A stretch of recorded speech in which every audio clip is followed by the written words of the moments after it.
June 2004 Fatehpur Sahib എന്ന് പറയുന്ന പഞ്ചാബിലെ ഒരു സ്ഥലത്താണ് ഈ ഒരു ഇൻസിഡന്റ് നടക്കുന്നത്. അപ്പോൾ അന്നത്തെ ദിവസം ഒരു 4-5 പേര് നേരെ പോലീസ് സ്റ്റേഷനിലോട്ട് എത്തിയതായിരുന്നു.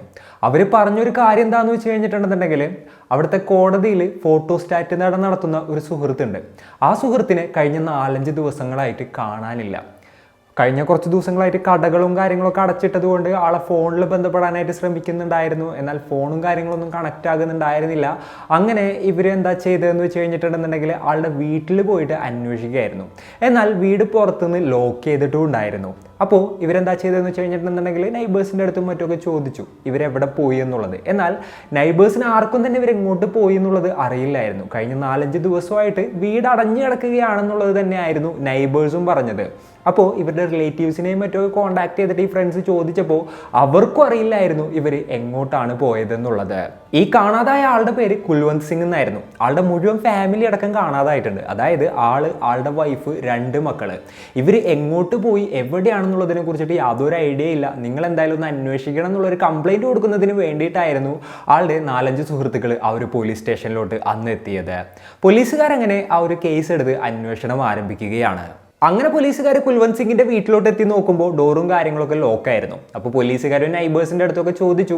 അപ്പോൾ സെയിം ഉത്തരം തന്നെയായിരുന്നു നൈബേഴ്സ് പറഞ്ഞത്, 4-5 ദിവസമായിട്ട് ഇവരെ കാണാനില്ല എന്നുള്ളത്. പിന്നെ കുൽവന്ത് സിംഗിനല്ലാതെ വീട്ടിൽ വേറെ ആർക്കെങ്കിലും ഫോൺ ഉണ്ടോ എന്ന് ചോദിച്ചപ്പോൾ ആളുടെ വൈഫിന്റെ കയ്യിൽ ഫോൺ ഉണ്ടെന്നുള്ളത് പറയായിരുന്നു. അങ്ങനെ ആ ഒരു വൈഫിന്റെ ഫോണിലും ഇവർ ട്രൈ ചെയ്യാണ്. എന്നാൽ ആ ഫോണും സ്വിച്ച് ഓഫ് ആയിരുന്നു. അങ്ങനെ ഇരിക്കുന്ന ടൈമിലാണ് ഇവരുടെ നൈബറായിട്ടുള്ള ഒരാൾ ഒരു കാര്യം പോലീസിന്റെ അടുത്ത് പറയുന്നത്. അതായത് ആളുടെ മകളും അതേപോലെ തന്നെ ഈ കുൽവന്ത് സിംഗിന്റെ വൈഫിന്റെ റിലേറ്റീവിൻ്റെ ഒരു മകളും ഒരുമിച്ചാണ് പഠിക്കുന്നത്.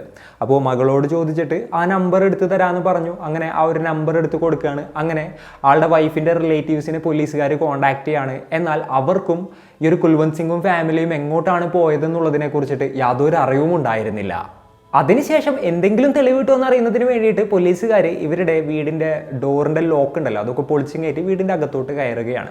വീട് മുഴുവൻ അരിച്ചു പറക്കിയിട്ടും അവർക്ക് ഒന്നും തന്നെ കണ്ടെത്താനായിട്ട് സാധിച്ചില്ല. അടുത്തതായിട്ട് അവർ ഫോട്ടോസ്റ്റാറ്റ് കടയിലോട്ടാണ് പോയത്. ആ ഒരു കടയുടെ ലോക്ക് പൊളിച്ചു, കടയുടെ അകത്തോട്ട് കയറി. അത് എന്താ പറയുക, കോടതിയുടെ കോംപ്ലക്സിൻ്റെ ഉള്ളിലാണ് കേട്ടോ ആ ഒരു ഫോട്ടോസ്റ്റാറ്റയുടെയും കാര്യങ്ങളൊക്കെ ഉണ്ടായിരുന്നത്. അപ്പോൾ പോലീസുകാർ നേരെ അതിൻ്റെ അകത്തോട്ടും കയറി നോക്കുകയാണ്. എന്നാൽ അവിടെ നിന്നും പോലീസിന് ഒന്നും തന്നെ കണ്ടെത്താനായിട്ട് സാധിച്ചില്ല. അപ്പോൾ ഈ 40 വയസ്സുള്ള കുൽവന്ത് സിംഗും ആളുടെ ഫാമിലിയും എങ്ങോട്ടാണ് പോയത്?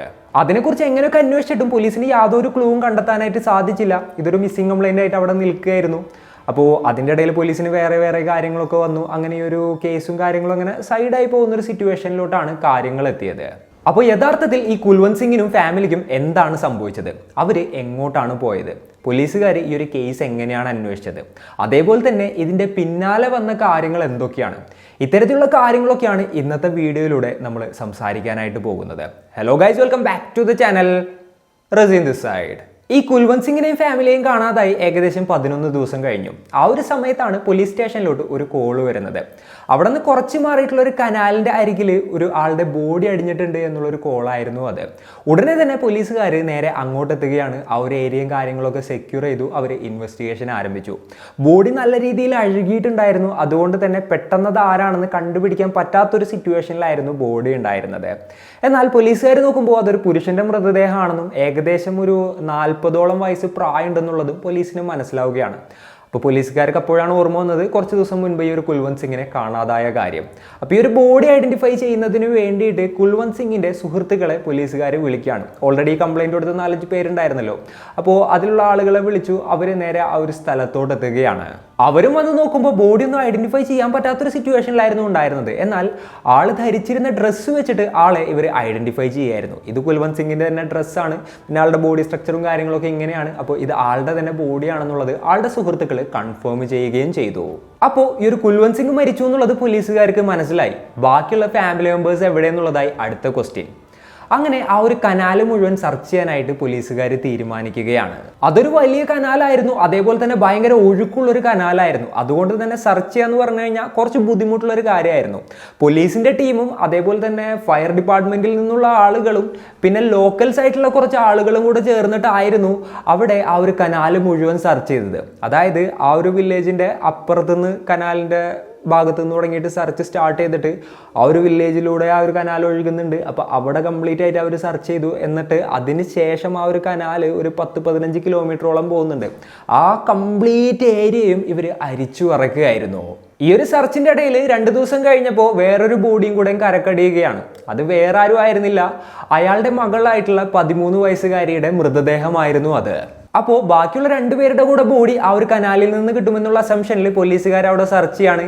ഏകദേശം 10 ദിവസത്തോളം ആ ഒരു സെർച്ച് നീണ്ടു നിന്നു. അതിനുശേഷമാണ് ഇവർക്ക് 4 പേരുടെയും ബോഡി റിക്കവർ ചെയ്യാനായിട്ട് സാധിച്ചത്. അപ്പോൾ ഈ ഒരു കുൽവന്ത് സിംഗും ഫാമിലിയും എങ്ങനെയാണ് കനാലിലെത്തിയത്, അതിനെ ചുറ്റിപ്പറ്റിയിട്ട് ഒരുപാടധികം സംശയങ്ങളും മറ്റും പോലീസിനും നാട്ടുകാർക്കും ഉണ്ടാവുകയാണ്. എന്നാൽ ഇതൊരു കൊലപാതകമാണെന്ന് തെളിയിക്കാനും മറ്റുള്ള തെളിവുകളൊന്നും തന്നെ പോലീസിനെ കൊണ്ട് കണ്ടെത്താനായിട്ട് സാധിച്ചില്ല. ഈ ഒരു കേസിൽ നമ്മൾ നോക്കുകയാണെന്നുണ്ടെങ്കിൽ ഒരു തുമ്പുമില്ല, ഒരു ലീഡും ഇല്ലാണ്ട് അന്വേഷണം ഇങ്ങനെ സ്റ്റക്കായിട്ട് നിൽക്കുകയായിരുന്നു. ഇതേപോലെ 4 മൃതദേഹങ്ങൾ കിട്ടിയത് കൊണ്ട് തന്നെ ന്യൂസിലും മറ്റുമൊക്കെ ഭയങ്കര ചർച്ചയാവുകയാണ്. അവസാനം ഈ ഒരു കേസ് CBIക്ക് കൈമാറാനായിട്ട് തീരുമാനിക്കുകയാണ്. അങ്ങനെ CBI ഈ ഒരു കേസ് ഏറ്റെടുത്തു. അവരന്വേഷിച്ചിട്ടും ഈ ഒരു കേസിൽ വലിയൊരു പുരോഗതി ഉണ്ടായില്ല. CBI ഉദ്യോഗസ്ഥർ ഏറെക്കുറെ 6 വർഷത്തോളമാണ് ഈ ഒരു കേസ് അന്വേഷിച്ചത്. എന്നിട്ടും ആ ഒരു കേസിൽ ഒരു ബ്രേക്ക് ത്രൂ കണ്ടെത്താനായിട്ട് അവരെ കൊണ്ട് സാധിച്ചില്ല. അവസാനം അവർ കേസ് ക്ലോസ് ചെയ്തത് എങ്ങനെയാണെന്ന് വെച്ച് കഴിഞ്ഞിട്ടുണ്ടെന്നുണ്ടെങ്കിൽ, ഇവർ ഫാമിലി കനാലിൻ്റെ സൈഡിൽ വന്നിട്ടുണ്ടാവും. അപ്പോൾ ആരെങ്കിലും ഒരാൾ ഇതേപോലെ തന്നെ കനാലിൽ വീണിട്ടുണ്ടാവും. അപ്പോൾ അയാളെ രക്ഷിക്കുന്നതിന് വേണ്ടിയിട്ട് ബാക്കിയുള്ള ആളുകൾ ശ്രമിച്ചപ്പോൾ ഇവരെല്ലാവരും കൂടെ കനാലിൽ വീണ് മരണപ്പെട്ടിട്ടുണ്ടാകും എന്നുള്ളൊരു അസംഷനിലോട്ടാണ്, അതായത് അത്തരത്തിലുള്ളൊരു റിപ്പോർട്ടായിരുന്നു CBI വെച്ചത്. അങ്ങനെ ആ ഒരു കേസ് ക്ലോസ് ആയി. പിന്നെ കുറേ വർഷങ്ങൾ കഴിഞ്ഞു. ആ ഒരു കേസിനെ കുറിച്ച് തന്നെ ആളുകൾ മറന്നു തുടങ്ങി. അതായത് ഏകദേശം ഒരു 8 വർഷങ്ങളൊക്കെ കഴിഞ്ഞിട്ടുണ്ടാവും. അതായത് 2014 മെയ്യിൽ പോലീസ് സ്റ്റേഷനിലോട്ട് മറ്റൊരു കോൾ വരികയാണ്.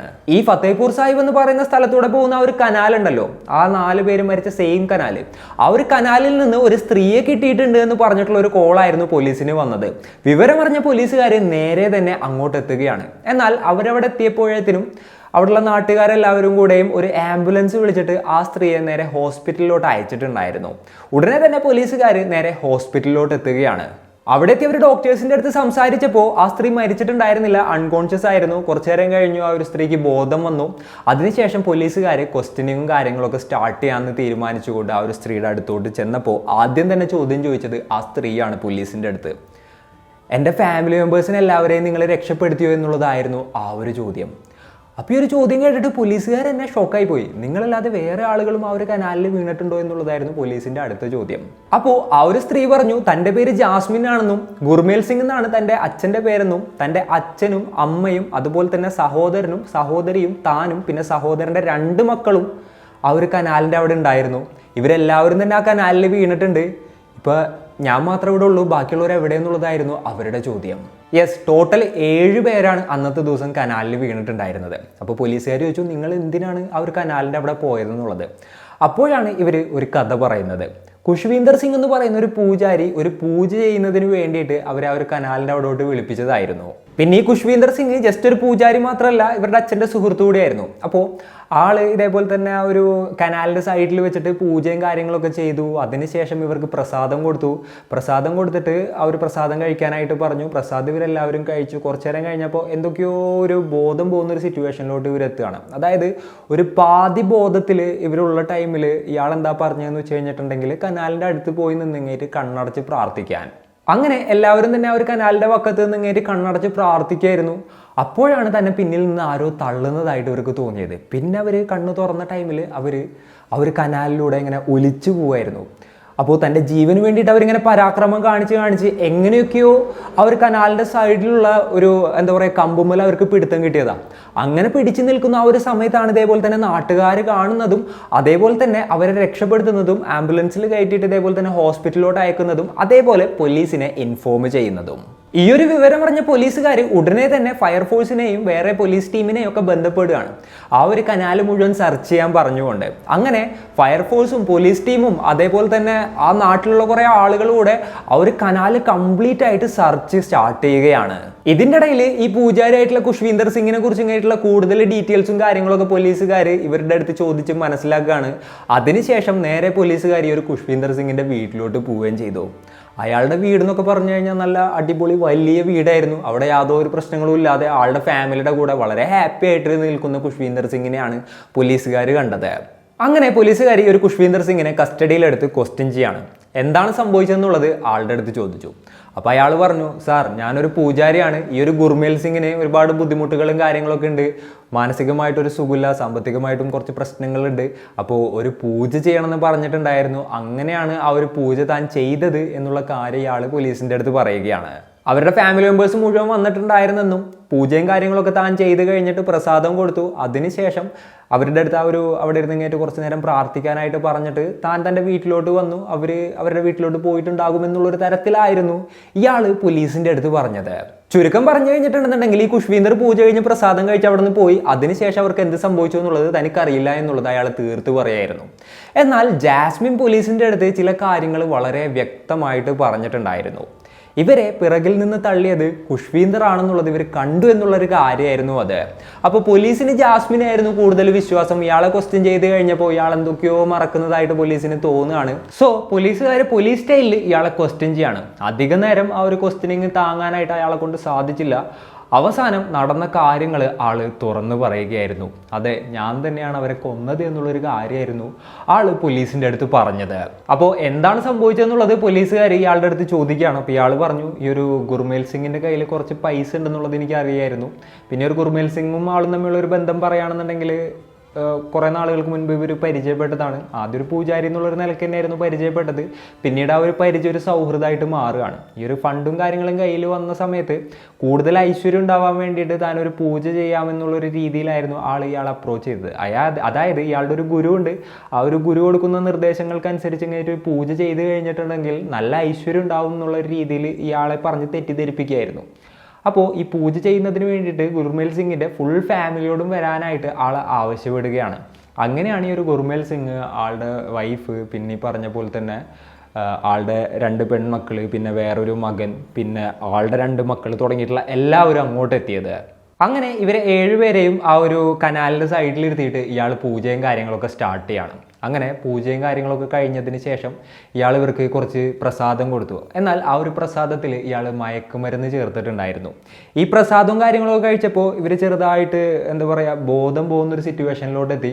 ആ ടൈമിലാണ് ഇയാൾ പറയുന്നത് കനാലിൻ്റെ അവിടേക്ക് പോയിട്ട് കനാലിലോട്ട് തിരിഞ്ഞ് നിന്നിട്ട് കണ്ണടച്ച് പ്രാർത്ഥിക്കാൻ. പൂജാരിയുടെ അടുത്ത് അത്രയും വിശ്വാസം ഉണ്ടായതുകൊണ്ട് തന്നെ ഇവരെല്ലാവരും നേരെ അങ്ങോട്ട് പോയിട്ട് കണ്ണടച്ച് കനാലിലോട്ട് തിരിഞ്ഞ് നിന്ന് പ്രാർത്ഥിക്കുകയായിരുന്നു. ആ സമയത്ത് ഇയാൾ എന്താ ചെയ്തതെന്ന് വെച്ച് കഴിഞ്ഞിട്ടുണ്ടെന്നുണ്ടെങ്കിൽ പതിയെ പിന്നിലൂടെ ചെന്നിട്ട് 2 പേരെ വെച്ച് കഴിഞ്ഞിട്ട് തള്ളി കനാലിലോട്ട് ഇടുകയായിരുന്നു. എന്നിട്ട് ആളവിടെ ഒരു 1/4 മണിക്കൂർ വെയിറ്റ് ചെയ്തു. ഇവരിൽ ആരെങ്കിലുമൊക്കെ പൊങ്ങി വരുന്നുണ്ടോ, രക്ഷപ്പെടുന്നുണ്ടോ എന്ന് അറിയുന്നതിന് വേണ്ടിയിട്ടായിരുന്നു ആൾ വെയിറ്റ് ചെയ്തത്. അങ്ങനെ രക്ഷപ്പെട്ട് വരാമെന്നുണ്ടെന്നുണ്ടെങ്കിൽ അവരെയും കൂടെ ഒന്നും കൂടെ തട്ടിട്ട് കഴിഞ്ഞിട്ടുണ്ടെങ്കിൽ അവർ കനാലിൻ്റെ ഒഴുക്കിൽ വെട്ടുങ്ങായിട്ട് പൊക്കോളുമല്ലോ. പിന്നെ ഓൾറെഡി മയക്കുമരുന്ന് കാര്യങ്ങൾ കഴിച്ചത് കൊണ്ട് തന്നെ നീന്തി രക്ഷപ്പെടാന്നൊക്കെ പറഞ്ഞു കഴിഞ്ഞിട്ടുണ്ടെന്നുണ്ടെങ്കിൽ അത്രയും ബുദ്ധിമുട്ടുള്ള ഒരു കാര്യമാണ്. പിന്നെ ഈ ഒരു ജാസ്മിൻ എങ്ങനെ രക്ഷപ്പെട്ടു എന്നുള്ളത് തനിക്കറിയില്ല എന്നുള്ളൊരു കാര്യമായിരുന്നു ഈ ഒരു ഗുൽവീന്ദർ സിംഗ് പോലീസിൻ്റെ അടുത്ത് പറഞ്ഞത്. ഇതൊക്കെ കൂടെ കേട്ട് പോലീസുകാർ ആകെപ്പാടെ ഷോക്കായി പോയി. 1-2 പേരല്ല, 6 പേരെയാണ് ഇയാൾ കൊലപ്പെടുത്തിയത്. അതും 7 പേരെ കൊല്ലാൻ നോക്കി. എന്തോ ഒരു ഭാഗ്യത്തിന് ആ ഒരു സ്ത്രീ രക്ഷപ്പെട്ടു. അതുകൊണ്ട് തന്നെയാണ് പോലീസുകാർ ഈ കാര്യങ്ങളെല്ലാം തന്നെ അറിഞ്ഞതും. അപ്പോൾ എന്തിനു വേണ്ടിയിട്ടാണ് ഇത്തരത്തിലുള്ളൊരു ക്രൂരകൃത്യം ചെയ്തതെന്ന് പോലീസുകാർ ഇയാളുടെ അടുത്ത് ചോദിച്ചപ്പോൾ ഇയാൾ പറഞ്ഞെന്തായിരുന്നു എന്ന് വെച്ച് കഴിഞ്ഞിട്ടുണ്ടെങ്കിൽ ഈ ഗുർമേൽ സിംഗിൻ്റെ ഒരു പ്രോപ്പർട്ടി വിറ്റിട്ട് 21 ലക്ഷം രൂപ കിട്ടിയിട്ടുണ്ടായിരുന്നു. അത് ക്യാഷ് ആയിട്ട് ആളുടെ വീട്ടിൽ വെച്ചിട്ടുണ്ടായിരുന്നു. അപ്പോൾ ആ ഒരു പൈസ അടിച്ചു മാറ്റുന്നതിന് വേണ്ടിയിട്ടായിരുന്നു ഇയാൾ ഈ ഒരു പൂജാ പരിപാടി എന്നൊക്കെയുള്ളൊരു ഉടായ്പ് സംഭവങ്ങളൊക്കെ സെറ്റാക്കിയത്. അതായത് ഇവരെ കൊലപ്പെടുത്തിയതിന് ശേഷം എന്താ ചെയ്തത്, അതായത് ഇവരെ ആ ഒരു കനാലിൽ തള്ളിയിട്ടതിന് ശേഷം ഇയാൾ എന്താ ചെയ്തതെന്ന് വെച്ച് കഴിഞ്ഞിട്ടുണ്ടെങ്കിൽ ഇവരുടെ ബിലോങ്ങിങ്സ് ഒക്കെ കനാലിൻ്റെ സൈഡിൽ വെച്ചിട്ടുണ്ടായിരുന്നല്ലോ. അതിൻ്റെ ഉള്ളിൽ നിന്ന് ഇവരുടെ വീടിൻ്റെ ചാവിയൊക്കെ എടുത്തുകൊണ്ട് പോയി കഴിഞ്ഞിട്ട് ആളുടെ വീട്ടിൽ കയറിയിട്ട് ഈ ക്യാഷ് എടുത്തു കഴിഞ്ഞിട്ട് ആൾ സ്ഥലം വിടുകയായിരുന്നു ഉണ്ടായത്. അപ്പോൾ ഈ ഒരു 21 ലക്ഷം രൂപയ്ക്ക് വേണ്ടിയിട്ടാണ് ഈ ഒരു 7 പേരെയും കൊല്ലാൻ ശ്രമിച്ചതെന്നുള്ളത് പോലീസിന് മനസ്സിലായി. എന്നാലും ഈ ഒരു കേസ് അന്വേഷിച്ച സീനിയർ പോലീസ് ഓഫീസർക്ക് എന്തൊക്കെയോ പന്തികേട് തോന്നുകയാണ്. കാരണം ആൾ പറഞ്ഞത് കേട്ടിട്ടും അതേപോലെ തന്നെ ആളുടെ ആ ഒരു ലക്ഷണങ്ങൾ കണ്ടിട്ടും ആളുടെ ആ ഒരു ക്വസ്റ്റ്യൻ ചെയ്തപ്പോഴൊക്കെ ഇയാളിത് ആദ്യമായിട്ട് ചെയ്യുന്നത് പോലെയല്ല ആൾക്ക് തോന്നിയത്. ഇയാൾക്ക് ഇതിനു മുൻപ് ഈ ഒരു പരിപാടിയിൽ എക്സ്പീരിയൻസ് ഉള്ളതായിട്ട് ഈ സീനിയർ ഓഫീസർക്ക് തോന്നുകയാണ്. അങ്ങനെ ആളെ വീണ്ടും ക്വസ്റ്റ്യൻ ചെയ്യാണ്. എന്നാൽ എത്രയൊക്കെ ക്വസ്റ്റ്യൻ ചെയ്തിട്ടും ഇതല്ലാതെ വേറൊന്നും തന്നെ ആളുടെ വായിൽ നിന്ന് വന്നില്ല. അപ്പോൾ അടുത്തതായിട്ട് ഈ ഒരു സീനിയർ ഓഫീസർ എന്താ ചെയ്തതെന്ന് വെച്ച് കഴിഞ്ഞിട്ടുണ്ടെങ്കിൽ കഴിഞ്ഞ വർഷങ്ങളിലും മുൻപുള്ള സമയങ്ങളിലും ഇതേപോലെ കനാലിൽ വീണാരെങ്കിലും മരിച്ചിട്ടുണ്ടോ, കുളത്തിൽ വീണാരെങ്കിലും മരിച്ചിട്ടുണ്ടോ, കിണറ്റിൽ വീണാരെങ്കിലും മരിച്ചിട്ടുണ്ടോ എന്നുള്ള ലിസ്റ്റുകൾ കാര്യങ്ങളൊക്കെ എടുക്കാനായിട്ട് പറയാണ്. എന്നിട്ട് ഇതേപോലെ തന്നെ ഓരോരോ കേസുകളും അദ്ദേഹം ഇരുന്നിങ്ങേറ്റ് അനലൈസ് ചെയ്യാനായിട്ട് തുടങ്ങി. അപ്പോഴാണ് ഒരു കേസ് ഇദ്ദേഹത്തിൻ്റെ ശ്രദ്ധയിൽ വിടുന്നത്. യെസ്, ഇത്തരത്തിൽ വാട്ടർ ബോഡിയിൽ വീണ് മരിച്ച ആളുകളുടെ കേസിൽ ഒരു കേസ് മാത്രം സ്റ്റാൻഡ് ഔട്ട് ചെയ്യുന്നുണ്ടായിരുന്നു. അത് വേറെ ഒരു കേസും ആയിരുന്നില്ല, കുൽവന്ത് സിംഗിൻ്റെയും ഫാമിലിയുടെയും കേസായിരുന്നു. നമ്മൾ സ്റ്റാർട്ടിങ്ങിൽ പറഞ്ഞ 4 പേരുടെ കേസ് ഉണ്ടല്ലോ, ആ ഒരു കേസ് CBI വരെ ക്ലോസ് ചെയ്തൊരു കേസായിരുന്നു അത്. എന്നാൽ ആ ഒരു കേസിലെ എന്താ പറയുക, കുറച്ച് കാര്യങ്ങളും അതേപോലെ തന്നെ ഈ ഒരു കേസും കൂടെ വെച്ച് ഇങ്ങനെ ഒരു ഉദ്യോഗസ്ഥൻ നോക്കുമ്പോൾ എന്തൊക്കെയോ സിമിലാരിറ്റി ഉള്ളതായിട്ട് ആൾക്ക് തോന്നുകയാണ്. അങ്ങനെ 2004 നടന്ന ആ ഒരു കേസ് വീണ്ടും റീഓപ്പൺ ചെയ്തിട്ട് ഈ ഒരു കുൽവന്ത് സിംഗും ഖുഷ്വീന്ദർ സിംഗും തമ്മിൽ എന്തെങ്കിലും ബന്ധമുണ്ടോ എന്നുള്ളതിനെ കുറിച്ച് ഇങ്ങേറ്റ് അവർ അന്വേഷിക്കാനായിട്ട് തുടങ്ങി. അങ്ങനെ അന്വേഷിക്കുമ്പോഴാണ് ചില കാര്യങ്ങൾ ആൾക്ക് മനസ്സിലാകുന്നത്. അതായത് ഈ ഒരു കേസ് കൊടുത്ത ഇയാളുടെ 4-5 ഫ്രണ്ട്സ് ഉണ്ടല്ലോ, ആ ഫ്രണ്ട്സിൻ്റെ അടുത്ത് ഇയാൾ അറിയുമെന്ന് വെച്ചാൽ ഈ പൂജാരിനെ അറിയുമെന്ന് ചോദിച്ചപ്പോൾ ഈ ഫ്രണ്ട്സ് പറഞ്ഞൊരു കാര്യം എന്താണെന്ന് വെച്ച് കഴിഞ്ഞിട്ടുണ്ടെങ്കിൽ ഇയാൾ സ്ഥിരമായിട്ട് ഈ കുൽവന്ത് സിംഗിൻ്റെ കടയിൽ വരാറുണ്ടായിരുന്ന ഒരാളായിരുന്നു എന്നുള്ളതായിരുന്നു. അപ്പോൾ ഈ ഒരു ഖുഷ്വീന്ദർ സിംഗും കുൽവന്ത് സിംഗും തമ്മിലുള്ള ബന്ധത്തിനെ കുറിച്ച് പോലീസിന് മനസ്സിലായി. അതിനുശേഷം ഈ ഖുഷ്വീന്ദറിനെ പോലീസുകാരെ വീണ്ടും പോലീസ് സ്റ്റൈലിൽ ക്വസ്റ്റ്യൻ ചെയ്യാണ്. നല്ല രീതിയിൽ ക്വസ്റ്റ്യൻ ചെയ്തപ്പോൾ അവസാനം ഇത് താങ്ങാൻ പറ്റാതെ ആ ഒരു കൊലപാതകങ്ങളും താൻ തന്നെ ചെയ്തതാണെന്നുള്ളത് ഇയാൾ പോലീസിൻ്റെ അടുത്ത് തുറന്നു പറയുകയായിരുന്നു. ഈ സെയിം പരിപാടി തന്നെയായിരുന്നു ആ ഫാമിലിയുടെ അടുത്തും ഇയാൾ യൂസ് ചെയ്തത്. ഇതേപോലെ തന്നെ പൂജയും കാര്യങ്ങളും ചെയ്ത് കഴിഞ്ഞാൽ ഐശ്വര്യം വരുമെന്ന് പറഞ്ഞവരെ പറ്റിച്ചു. എന്നിട്ട് എന്താ പറയുക, ആ ഒരു കനാലിൻ്റെ പക്കത്തോട്ട് കൊണ്ടുവന്നു. എന്നിട്ട് പൂജയും കാര്യങ്ങളൊക്കെ ചെയ്തു. അതിനുശേഷം എന്താ ചെയ്തതെന്ന് വെച്ച് കഴിഞ്ഞിട്ടുണ്ടെങ്കിൽ ഈ പ്രസാദം കൊടുത്തു, മയക്കുമരുന്ന് കലർത്തിയ. എന്നിട്ട് ഇവരുടെ അടുത്ത് ഇതേപോലെ തന്നെ അങ്ങോട്ട് തിരിഞ്ഞെന്ന് പ്രാർത്ഥിക്കാനായിട്ട് പറഞ്ഞു. അതിനുശേഷം ഇവരെ ആ കനാലിൽ തള്ളിയിട്ട് കൊലപ്പെടുത്തുകയായിരുന്നു. അവരെ കൊലപ്പെടുത്താനുള്ള കാരണവും പണം തന്നെയായിരുന്നു. ഈ കുൽവന്ത് സിംഗ് ആ ഒരു സമയത്ത് ആളുടെ ഒരു പ്രോപ്പർട്ടി വിറ്റിട്ടുണ്ടായിരുന്നു. അതിൻ്റെ ഒരു 35 ലക്ഷം രൂപ ക്യാഷ് ആയിട്ട് ഇയാളുടെ കയ്യിലുണ്ടായിരുന്നു. അപ്പോൾ ഇവർ രണ്ടുപേരും സുഹൃത്തുക്കളാണ്. സോ ഈ ഒരു കാര്യം ഇയാൾ അറിയാണ്. അപ്പോൾ ആ ഒരു ക്യാഷ് അടിച്ചു മാറ്റുന്നതിന് വേണ്ടിയിട്ടാണ് അവരെ 4 പേരെയും ഇല്ലാതാക്കിയത്. എന്നിട്ട് ഇതേപോലെ തന്നെ അവരുടെ വീടിൻ്റെ ചാവി എടുത്ത് കഴിഞ്ഞിട്ട് നൈസായിട്ട് പോയിട്ട് ആൾ ആ ഒരു ഡോറ് തുറന്നു. എന്നിട്ട് എന്താ പറയുക, ആ ക്യാഷും കാര്യങ്ങളും എടുത്ത് അവിടെ നിന്ന് എസ്കേപ്പായി. പിന്നെ ഡോറും കാര്യങ്ങളൊക്കെ ലോക്ക് ചെയ്ത് ഒന്നും അറിയാത്തതുപോലെ അവിടെ നിന്ന് പോയി. പിന്നെ ഈ ഒരു കേസിനെ കുറിച്ച് പറയുകയാണെന്നുണ്ടെന്നുണ്ടെങ്കിൽ ആദ്യം പോലീസുകാരെ അന്വേഷിക്കുന്നു, പിന്നെ CBI അന്വേഷിക്കുന്നു. CBI 6 വർഷം അന്വേഷിച്ചിട്ടും ഈ ഒരു ഖുഷ്വീന്ദർ സിംഗിലോട്ട് എത്തിയില്ല എന്നുള്ളതാണ്. അങ്ങനെ 2004 നടന്ന 4 കൊലപാതകങ്ങൾക്കും പിന്നിൽ ഇയാളാണെന്നുള്ളത് പോലീസുകാർ കണ്ടെത്തുകയായിരുന്നു. പിന്നെ 2012 ഇയാൾ 6 പേരെയും കൊലപ്പെടുത്തി. യെസ്, 10 കൊലപാതകങ്ങളാണ് ഇയാൾ നടത്തിയതായിട്ട് പറയപ്പെടുന്നത്. എന്നാൽ ഇയാളുടെ മോഡ് ഓഫ് ഓപ്പറാൻഡേയും അതേപോലെ തന്നെയുള്ള കാര്യങ്ങളെല്ലാം തന്നെ നോക്കുമ്പോൾ ഈ 10 കൊലപാതകങ്ങളാണ് പുറം ലോകം അറിഞ്ഞിട്ടുള്ളത് എന്നുള്ളൊരു തരത്തിലാണ് നമുക്ക് തോന്നുന്നത്, അല്ലേ? മേ ബി വേറെ ഏതെങ്കിലും ലൊക്കേഷനുകളിൽ വേറെ സ്ഥലങ്ങളിൽ പോയിട്ട് ഇയാൾ ഇതേപോലെ തന്നെയുള്ള കാര്യങ്ങളൊക്കെ ചെയ്തിട്ടുണ്ടാവില്ല എന്നുള്ളത് ആർക്കറിയാം. എന്തൊക്കെയാണെന്നുണ്ടെങ്കിലും 2018 ആൾക്ക് മൊഹാലി കോടതി വധശിക്ഷയാണ് വിധിച്ചത്. അപ്പോൾ ഇന്നത്തെ ഒരു വീഡിയോയിൽ ഈ ഖുഷ്വീന്ദർ സിംഗ് എന്ന് പറയുന്ന സീരിയൽ കില്ലറുടെ കഥ തന്നെയാണ് നമ്മൾ പറഞ്ഞത്. ഈ ഒരു സ്റ്റോറി കേട്ടപ്പോൾ നിങ്ങൾക്ക് എന്താണ് തോന്നിയത്? നിങ്ങളുടെ തോട്ട്സും മറ്റും എന്തൊക്കെയാണെന്നുണ്ടെങ്കിലും താഴെ കമൻറ്റുകളായിട്ട് രേഖപ്പെടുത്തുക. അപ്പോൾ ഇന്നത്തെ ഒരു വീഡിയോയിൽ ഇത്രയൊക്കെ തന്നെ പറയാനുള്ളൂ. And it's me signing off. Peace. Stay peaceful guys. Stay safe.